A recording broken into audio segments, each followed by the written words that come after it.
This is a warning to fellow South Africans. Good evening. I'm a man, but I've been faking to be a woman. People knows me as a Roman sister, not because I wanted it, but I was assigned to do it by the cult who own me. They've been using me since I was a child. They took away my soul. Since I was in my early days of life, I've been used by this. My heart is so rude. I'm so cruel. I'm unable to control myself. A lot of people are rolling in graves. They want to revenge for what I did to them. This cult has been using me and others in South Africa doing these evil things. And this is a warning I'm going to give you. But before giving you the warning, I'm telling you the background, what led me to be in this situation. They see me, they think I'm a sister, but I'm not. I'm a man who is faking. I've been assigned by my group to move to various places in South Africa to spread our demons. I was on a mission. This is a warning to all South Africans because it's not only me who has been doing this. A lot have been doing this and they are still doing it. Most of us support same-sex marriages because that's another thing we're tasked to spread. We were assigned to go and preach to the churches so that church leaders will accept that community. That's all was discussed by that cult and all the stakeholders who were gathered in the meetings. Various meetings have been done across the globe, but mainly I know what has been happening to South Africa because I am one of the agents who were assigned to do that work in South Africa. To be in that group is because of my personal background. I grew up staying with a single mother. Mom was harsh on me. Mom didn't have one eye.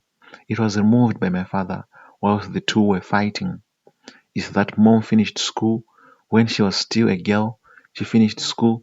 Soon after finishing school, there was a boy who was dating her. The boy gave fake love, promised to marry my mother. Later on, dumped her.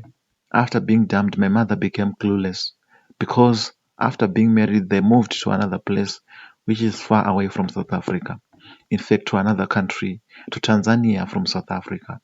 After arriving there, the men betrayed mom. It is said that the men tried to use mom in a ritual, but mom refused to be used and they later on separated.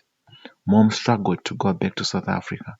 Thanks to the South African embassy for helping mom that she can come back to her country of origin, to her motherland. Back home, her parents thought their child has changed because of the experiences she faced in her life. They thought mom was going to be a different person who is not interested in men, who will be willing to proceed, who will be willing to build a better future for herself. But that's not what mom returned and did. Mom continued with her behaviors. I was told all this by my grandfather, who was bitter when he was about to die. I have time to speak to my grandfather. After mom started staying with her parents, she later on started dating another man, who is my late father. The man was so cruel to my mother. She could be beaten for no reason. Anytime he is returning home so early, drunk, without checking on her all day. Sometimes she would go far away places, spend days there, weeks there, time there without coming back home. Mom has been doing pieceworks here. When dad returned, he started to beat her for no reason, sometimes saying, "How did you manage? How did you manage to make it? How did you manage to put food on table?" They have not in good books of time having arguments several times. That's my mother and my dad. And he said that dad died after the two were fighting. Mom, in her defense, took something and beat my dad on top of his head. That was after my dad tried to use a knife to kill my mother. People who knew my mother from way back said her behavior changed because of that incident. Mom started to misbehave, ill-treating others, especially men. Even her father, my grandfather, died struggling without no child to help her because mom was the only child. She hated men, including me, her only child. So mom has ill-treated me. I could spend the whole night sleeping outside the house.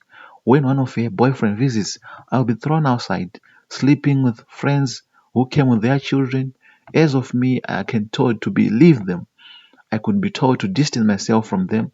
Sometimes she could go to places to do holiday stuff, then return after some time. I'll be struggling, eating from beans. And another thing which made my mother to hate me more is that it's because of my father that is the person who removed a eye, and she was disabled because of that.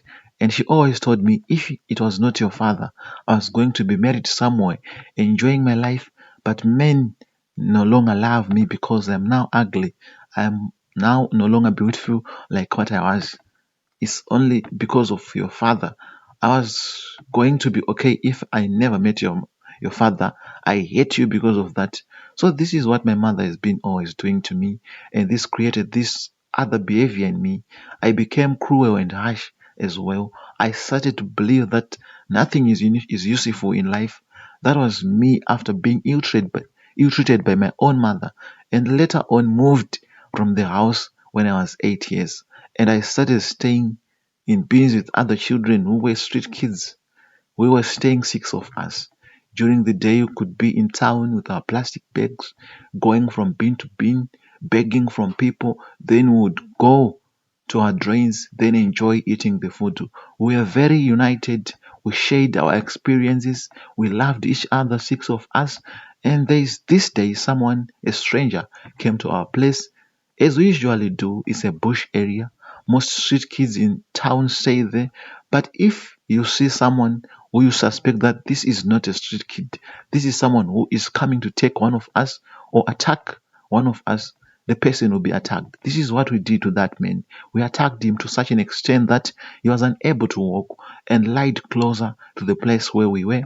And we were now afraid. We heard stories that if you kill someone, the ghost will rise against you. And we're very afraid of that. And we started talking with the men, going and getting food for him. We later carried him and left him closer to the road. Few months after he returned, we listened from him this time. He lied to us and said he was part of an organization which helps struggling children. And he said he was going to let us fly to Australia. We loved that. We loved that from being a street kid and flying to Australia. That was a good development to us. We accepted. We didn't know we were going to be used there. So in Australia, I won't disclose much because there are a lot of people who are involved in that deal. And some of them are powerful people who can take action against me. To cut the story short, we fly to Australia, went to a certain place, which I'm afraid to disclose. I'll put that place anonymous, but we have been trained to kill using spiritual ways. That's in short. I won't disclose much. We have been trained to kill in spiritual ways. So, in spiritual ways. So, what we'll be doing there is that we'll come back to our countries because there were people from different countries, some from Jamaica, some from Zimbabwe, some from Namibia, a lot of countries, and they were all going to be fake sisters, helping people in public transport mostly.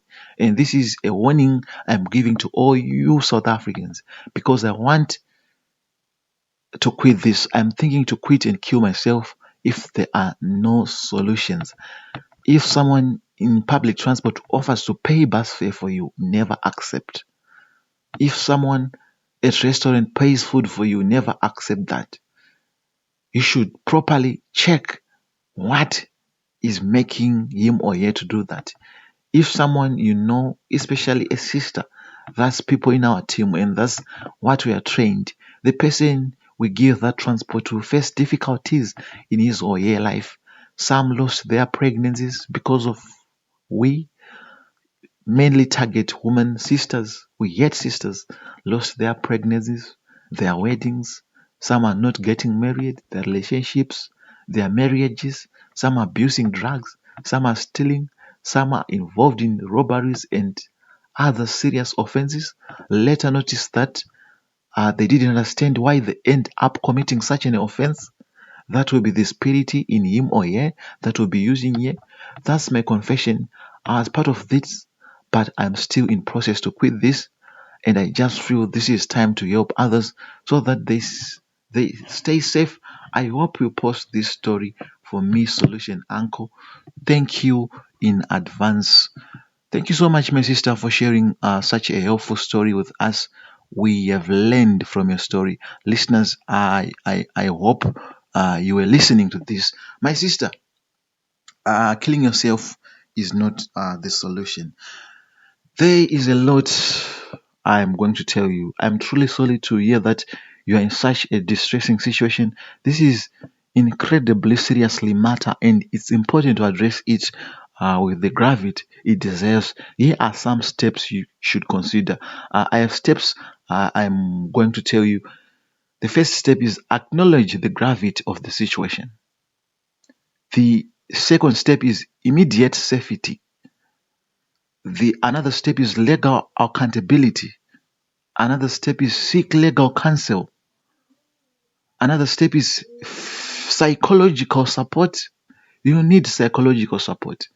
Another thing is support systems, rehabilitation and redemption, reflection and personal growth, spiritual and moral guidance, long-term plan, avoid unnecessary things, educate and advocate.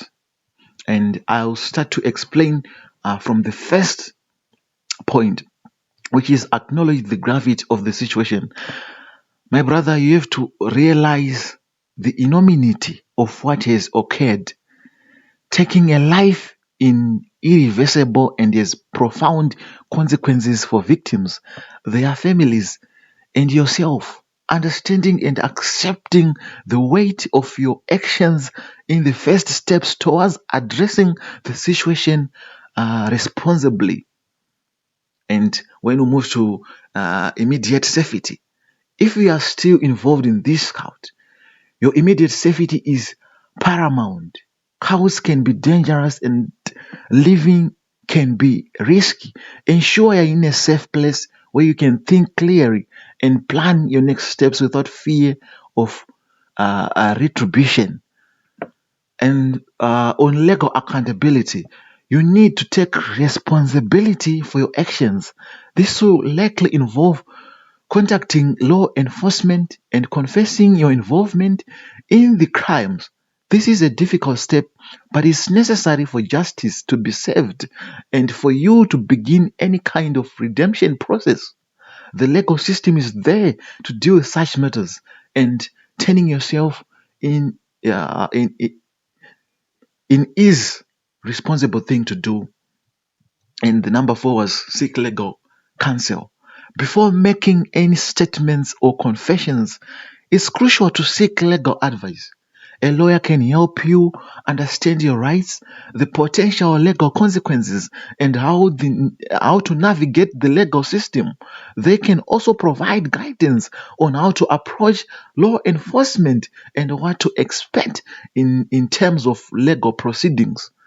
I hope we're together. And if there's someone who is in a similar situation, I hope you are listening to this. And this psychological support. Brother, engage with a mental health professional. Being involved in such traumatic and criminal activities can have severe psychological impacts. A therapist or a counselor can help you process your emotions, deal with guilt, and work through the trauma. They can also assist you in understanding how you were influenced to join the cult and how to avoid similar situations in the future. I hope we are together. And another point of support systems. Reach out to trusted friends or family members. Their support can be invaluable as you navigate this difficult period. However, the prepared of varied reactions as this is very sensitive and shocking revelation. Another thing was rehabilitation and redemption. Consider how you can work towards making amends while nothing can undo the harm caused. Dedicating yourself to help others and preventing similar occurrence can be a step towards personal redemption. This might include working with organizations that support victims of violence or those that can help de-radicalization individuals from harmful groups.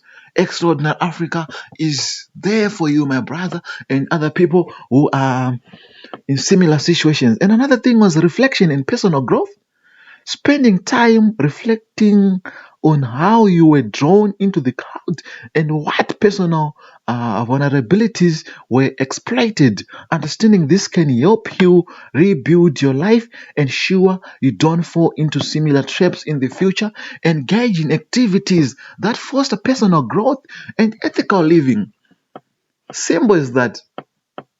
Also, there's spiritual and moral guidance. If you have a spiritual or religious background, seeking guidance from a trusted leader or community can provide additional support. They can offer a perspective on forgiveness, redemption, and how to move forward in a way that aligns with your beliefs and values. I hope we are together, Extraordinary Africa.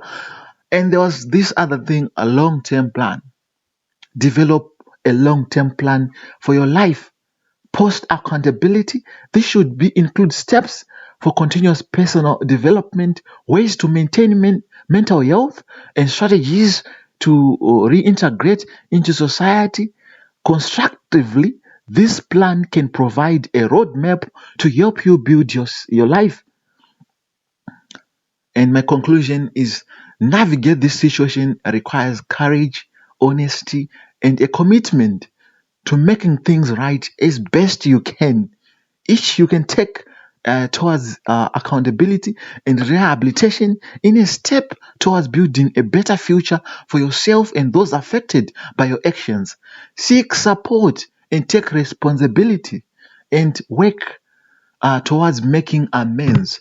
That is what I'm telling you, my brother, and some people who are listening who are in similar situations. And listeners, please, let's not skip the comment section. Let's not skip the comment section. Let's comment because this is our fight. This is not his own fight alone, but it's our fight as a community. Extraordinary Africa, you are number one. Thank you so much for the support you are giving to us. Until we meet again in other episodes. Bye for now. Thank you so much.